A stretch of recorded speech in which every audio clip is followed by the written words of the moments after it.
भाजप नेत्याच्या ऑडिओ क्लिपमुळे चर्चेत आलेलं नंदुरबार आता खड्ड्यांमुळे चर्चेत आलंय। नंदुरबारच्या रस्ते आणि त्यावरील खड्ड्यांवर पालकमंत्री हसन मुश्रीफ यांनी तीव्र नाराजी व्यक्त करत लोकप्रतिनिधी आणि ठेकेदारांच्या कार्यपद्धतीवर प्रश्नचिन्ह उपस्थित केलंय। कोल्हापूरला असे खड्डे पडले असते तर आम्ही सहन केलं नसतं असं सांगत मुश्रीफांनी नंदुरबारच्या विकास कामांच्या गुणवत्तेवर बोट ठेवलं।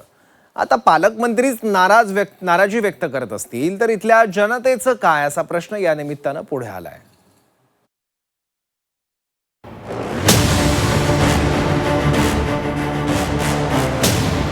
नंदुरबार जिल्ह्याचे पालकमंत्री हसन मुश्रीफ स्वातंत्र्य दिनानिमित्त जिल्हा दौऱ्यावर आले होते। आधीच नंदुरबार लांब पडत असल्यानं कमी वेळेला येणारे मुश्रीफ पावसामुळे त्रस्त असताना नंदुरबार शहर आणि जिल्ह्यातील खड्डेमय रस्त्यांनी मुश्रीफ यांना चांगलंच त्रस्त केलं। नंदुरबारच्या रस्त्याबद्दल त्यांनी तीव्र नाराजी व्यक्त केली। कोल्हापूरला असं काम सहन करत नाहीत हे सांगायला देखील मुश्रीफ विसरले नाहीत। जिल्ह्यातील टक्केवारीवर अप्रत्यक्षपणे बोट ठेवत मुश्रीफ यांनी विकास कामांच्या गुणवत्तेशी तडजोड होत असल्याचं सांगत येणाऱ्या काळात ही परिस्थिती सुधारण्याचं आवाहन केलंय। आपल्या रस्त्याची प्रगती आमदारसाहेब पाहिल्यानंतर मला वाटतंय आमच्या जिल्ह्यात जर असतं तर आम्ही काही त्या अधिकाऱ्यांना सोडलाच नसता आणि कॉन्ट्रॅक्टरला तरी सोडला नसता। मग आता हे दुरुस्त करावं लागेल। पालकमंत्री म्हणून काही दिवसापूर्वी माझ्यावर जबाबदारी आली आहे। पावसाळा सुरू झालेला आहे। पावसाळा संपल्याबरोबर आपल्याला चांगले रस्ते करावे लागतील आणि आपल्याला हा विकास आपल्या या जिल्ह्याचा करावा लागेल। आदिवासी भागाचा विकास आहे, निधी भरपूर येतोय, पण त्याचा योग्य वापर होण्याच्या दृष्टीनं मी पालकमंत्री म्हणून डोळ्यात तेल भरून काम करेन। जे काम करते प्रामाणिक आणि पारदर्शी करेन असा विश्वास मी करतो। जिल्ह्याचे पालकमंत्रीच नंदुरबारच्या खड्ड्यांनी त्रस्त झाल्यावर नागरिकांची आपबीती संतापजनक आहे। नंदुरबार शहराला लागून असलेल्या रिंग रोडवरील खड्ड्यांमुळे वाहन चालक मेटाकुटीला आले आहेत। चालणं मुश्किल होत असताना वाहन कसं चालवावं हा प्रश्न वाहन चालकांना पडतोय। जवळजवळ 3-4 वर्षापर्यंत खड्डे झालेले आहेत, पण प्रशासन याच्यावर अजिबात लक्ष देत नाहीये।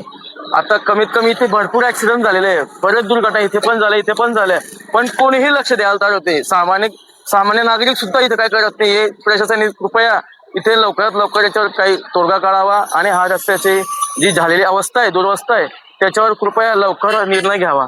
अजून कितीक लोक मारणार आहेत, कितीक जीव जाणार याच्यावर। कमीत कमी बरेच रस्ते खराब झालेले, हा पूर्ण इथून ते तिथपर्यंत पूर्ण खड्डेमय झालेले आहे। अक्षरशः पाऊस पडला खड्डेही दिसत नाही। खड्डे बुजवण्याकडे याचं रस्त्यावर काहीच लक्ष नाहीये। लोकांच्या गाड्याच्या पाट्या तुटणे, लोकांचे अपघात होणे, इथं खाली मुलं महिला इथं रोजचे अपघात होतात, रोज खाली पडतात, पण याच्याकडे सरकारचं दुर्लक्ष नेहमी होत असतं। इथल्या स्थानिक प्रतिनिधींनी तरी याच्याकडे लक्ष द्यावे। आणि खूप त्रास होते पावसाळ्यामध्ये, तर अतिशय दुर्दैवी अवस्था असते। इथं रोजच्या लोकांचे येणे जाणे, सर्व प्रकाशाकडे, अंकलेश्वरकडे, शहाद्याकडे जाणाऱ्या लोकांना खूप त्रास या गड्ड्यांचा होत आहे। नंदुरबार जिल्ह्यात सध्या कधी नव्हे इतके राजकीय वैविध्य दिसतंय। त्यामुळेच पालकमंत्र्यांच्या नाराजीनंतर आता सर्वच पक्षाचे लोकप्रतिनिधी नाव न घेता एकमेकांकडे बोट दाखवतायत। जिल्ह्यात खासदार काँग्रेस पक्षाचा, आमदार प्राबल्य भाजप शिवसेनेचं, तर पालिकेत राष्ट्रवादी काँग्रेस आणि शिवसेनेचं प्राबल्य आहे।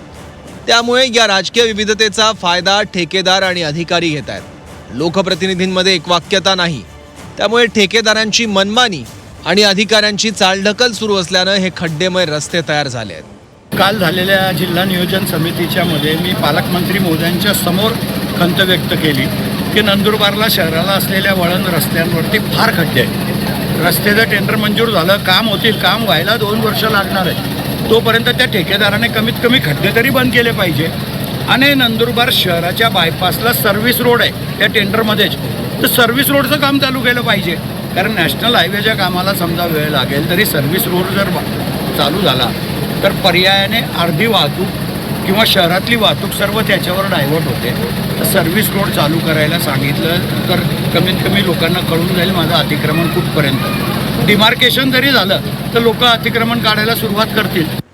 पालकमंत्री स्वतः खड्डेमय रस्त्यांनी त्रस्त झाल्यावर आणि येणाऱ्या काळात त्यांनी ही स्थिती बदलण्याचं आश्वासन दिल्यानंतर काय बदल होतो याची उत्सुकता नंदुरबारकरांना लागली आहे।